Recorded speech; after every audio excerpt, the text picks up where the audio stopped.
السلام علیکم ورحمۃ اللہ وبرکاتہ نحمد ونصلی علی رسول الکریم اما بعد فاعوذ باللہ من الشیطان الرجیم بسم اللہ الرحمن الرحیم۔ محترم سامعین، جب ہم قرآن پاک کی تلاوت کرتے ہیں تو تلاوت کرنے کے بعد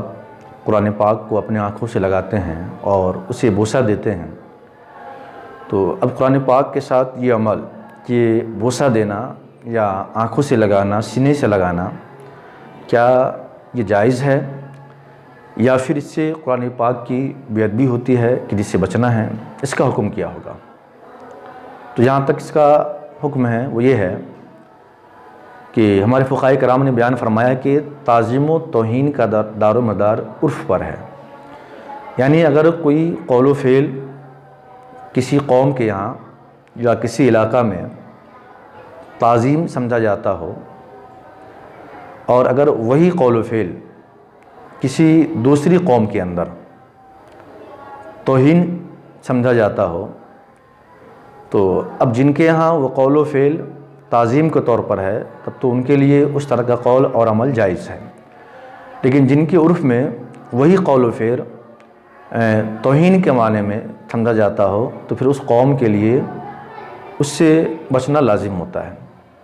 اللہ تبارک و تعالیٰ کا فرمان ہے وَلَا تَقُلْ لَهُمَا اُف، کہ تم اپنے ماں باپ کو اف تک مت کہو۔ اس آیت کریمہ کے ضمن میں مصنف اصول الشاسی قاضی ابو زید رحمہ اللہ تعالیٰ علیہ نے ارشاد فرمایا کہ اگر کسی قوم کے عرف میں اف کہنا ماں باپ کو تعظیم سمجھا جاتا ہو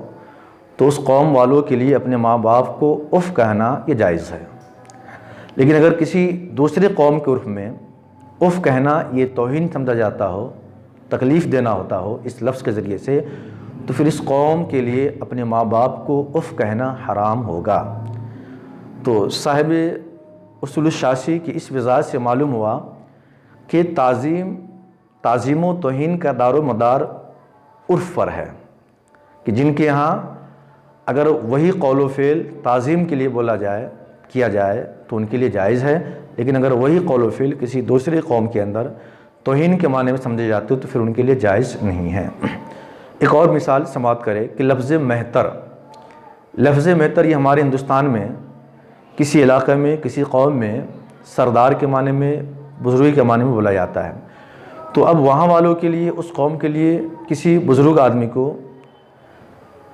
مہتر بولنا بالکل جائز ہے کہ ان کے یہاں تعظیم کے لیے ہے، لیکن یہی لفظ مہتر ہمارے ہندوستان کے اندر بعض علاقوں میں، بعض قوم کے اندر یہ بھنگی کے معنی میں استعمال ہوتا ہے، تو اب وہاں پر کسی شخص کو مہتر بولنا کہ جو مہتر نہیں ہے تو یہ گویا کہ اس کی توہین کرنی ہے۔